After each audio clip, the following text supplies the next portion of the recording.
Hello everyone, তনয়ার পাকশালাতে সবাইকে স্বাগত জানাই। যারা ফার্স্ট টাইম চ্যানেলটা ভিজিট করছো তাদের কাছে অনুরোধ রইল, চ্যানেলটা সাবস্ক্রাইব করো, পাশে থাকা বেল আইকনটি প্রেস করো যাতে নতুন নোটিফিকেশন তোমাদের সামনে চলে আসে।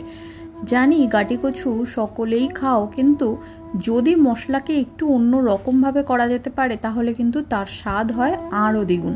তাই গাটি কচুকে কিন্তু আমরা একটু অন্য রকমভাবে তৈরি করব। তাই আজকের রেসিপি গাটি কচু নিরামিষ তরকারি। তার জন্য অবশ্যই লাগছে আমাদের গাটি কচু। এবার এগুলোকে কিন্তু আমাদের ভালো করে কেটে নিতে হবে। কিছু মশলা লাগছে, যার জন্য লাগছে জিরে, ধনে, মৌরি। এবার প্রেশার কুকারে আমরা এটাকে সিটি পড়ার ঠিক আগের মুহূর্তে আমরা এটাকে নামিয়ে দিয়েছি। এখানে আমাদের গাটি কচু কিন্তু 80% মতন কুকড অলরেডি, সিদ্ধ হয়েই গিয়েছে। এবার এগুলোকে এইভাবে হাতের সাহায্যে কিন্তু খোসাটাকে আমাদের ছালটাকে ছাড়িয়ে নিতে হবে। তোমরা চাইলে কিন্তু নর্মাল কাঁচাও কিন্তু করতে পারো, সিদ্ধ করেই করতে হবে এমন কিন্তু কোনো ব্যাপার নেই। এবার এখানে লাগছে আমাদের আদা, টমেটো, কাঁচা লঙ্কা বাটা। এবার এখানে কিছুটা টমেটো আমাদের পিউরি করে নিতে হবে, আর লাগছে আমাদের পরিমাণ মতন টক দই। টক দইটাকে কিন্তু জল ঝরানোর কোনো প্রয়োজন নেই, একটু ভালো মতন ফেটিয়ে নিয়ে রেখে দিলেই যথেষ্ট। কড়াইতে দিয়ে দেওয়া হলো গোটা মশলা, যেমন হচ্ছে এখানে রয়েছে 1 চামচ মতন গোটা জিরে, গোটা ধনে আর সামান্য একটু মৌরি, আর একটা শুকনো লঙ্কা দিয়ে খুব ভালো মতন কিন্তু এটাকে একটু ভালো করে ভেজে নিতে হবে।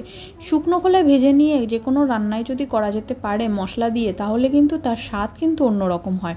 মশলা থেকে যখন একটা ভালো সুন্দর কিন্তু ভাজা গন্ধ ছাড়বে, তখন তোমরা চাইলে এটা মিক্সারও গুঁড়ো করে নিতে পারো, অথবা তোমরা এরকম আমাদের মতন শিলেও কিন্তু গুঁড়ো করে নিতে পারো। এদিকে দেখো আমাদের গুঁড়ো করা হয়ে গিয়েছে, এটাকে কিন্তু আমরা সাইডে রেখে দিয়েছি।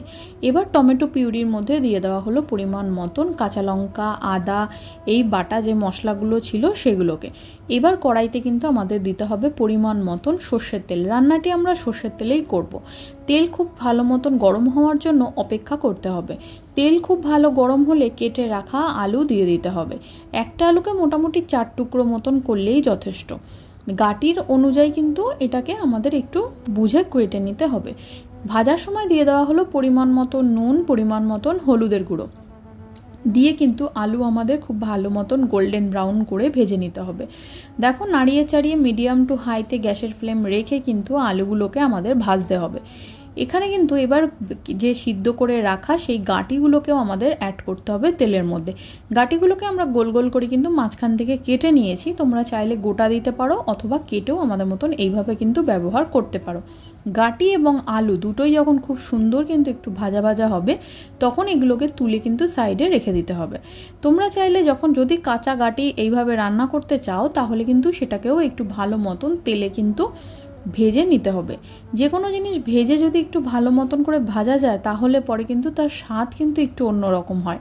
আর নর্মাল একটুখানি শ্যালো ফ্রাই করলে তার স্বাদ কিন্তু অন্যরকম আসে। কড়াইতে আরও একটুখানি দিয়ে দেওয়া হলো পরিমাণ মতন সর্ষের তেল। তেল খুব ভালো মতন গরম হওয়ার জন্য অপেক্ষা করতে হবে।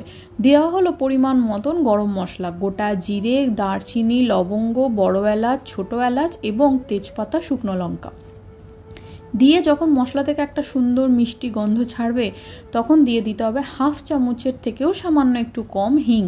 যেহেতু এখানে গাটিটা আমাদের নিরামিষ, তাই জন্য আমরা এখানে হিঙের ব্যবহার করছি। তোমরা চাইলে দিতে পারো, নাও দিতে পারো, সম্পূর্ণ অপশনাল।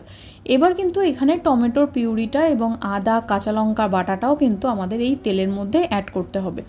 এবার মশলাটাকে একটু ভালো মতন ভাজতে হবে। দেওয়া হলো পরিমাণ মতন হলুদের গুঁড়ো। এবার এইটাকে দিয়ে কিন্তু সামান্য একটু নুন, মিষ্টি সম্পূর্ণটা দিয়েই আমাদেরকে খুব ভালো মতন মশলা কষাতে হবে। তোমরা চাইলে এই সময় মিষ্টি অ্যাড করে দিতে পারো, কারণ কি না আমাদের যেহেতু আলুটাও খুব ভালো মতন কুকড অলরেডি ভাজতে ভাজতে হয়ে গিয়েছে, আর গাটিও প্রায় হয়ে রয়েছে, সেই জন্য আমরা চাইলে প্রথমে কিন্তু চিনির ব্যবহারটা করতেই পারি। টক দই ফেটিয়ে নেওয়া টক দইটাকে অ্যাড করে এবার কিছুটা ভাজা মশলা এর মধ্যে অ্যাড করতে হবে। নতুন করে কোনো রকম জিরের গুঁড়ো, ধনে গুঁড়ো অ্যাড করার কোনো প্রয়োজন নেই। একটু টস করে নিয়ে সেই গুঁড়ো মশলাটাকে অ্যাড করলে তার ফ্লেভার আমার মনে হয় বেশি ভালো আসে। এবার এখানে কিন্তু ভেজে রাখা গাঁটি এবং আলু সম্পূর্ণটা দিয়ে কিছু পরিমাণ মতন কাঁচা লঙ্কা চিড়ে নিয়ে সেগুলোকে অ্যাড করে এবার এটাকে কিন্তু একটু কষতে দিতে হবে। দেখো গাঁটির যে কোনো রান্নাই বলো না কেন, সামান্য একটু যদি তেলের পরিমাণটা একটু বেশি থাকে তুলনামূলক, তাহলে মনে হয় যেন সেটার একটা রিচনেস এবং তার স্বাদও কিন্তু বেশ অনেকখানি আসে। যে কোনো জিনিসই এবার দেখো ভালো করে কষিয়ে নেওয়া হয়ে গেলে যখন এইভাবে মশলা থেকে তেল ছেড়ে আসবে তখন পরিমাণ মতন গরম জল অ্যাড করতে হবে। এখানে খুব বেশি জলের প্রয়োজন লাগবে না, তার কারণ হচ্ছে যেহেতু আমাদের এখানে আলু এবং গাটি দুটোই কিন্তু প্রপারলি সিদ্ধ হয়েই রয়েছে, তাই খুব বেশি জলের কিন্তু আমাদের এখানে প্রয়োজন নেই। যদি তোমরা কাঁচা করো তাহলে কিন্তু জলটা তোমরা তোমাদের মতন অ্যাডজাস্ট করে দিও। এখানে গাটি কচু কিন্তু কোনো রকম ঝোল জাতীয় হবে না, সামান্য একটু গা মাখা মাখা এবং হালকা একটু গ্রেভির পরিমাণ থাকবে। নামিয়ে দেওয়ার কিছুক্ষণ আগে দেওয়া হলো পরিমাণ মতন ধনেপাতা, দিয়ে সার্ভ করো আর খেয়ে বলো। কমেন্ট সেকশন খোলা রইলো, জানিও কেমন লাগলো। ভালো লাগলে লাইক করো, শেয়ার করো। দেখা হচ্ছে আর একটা রেসিপির সাথে।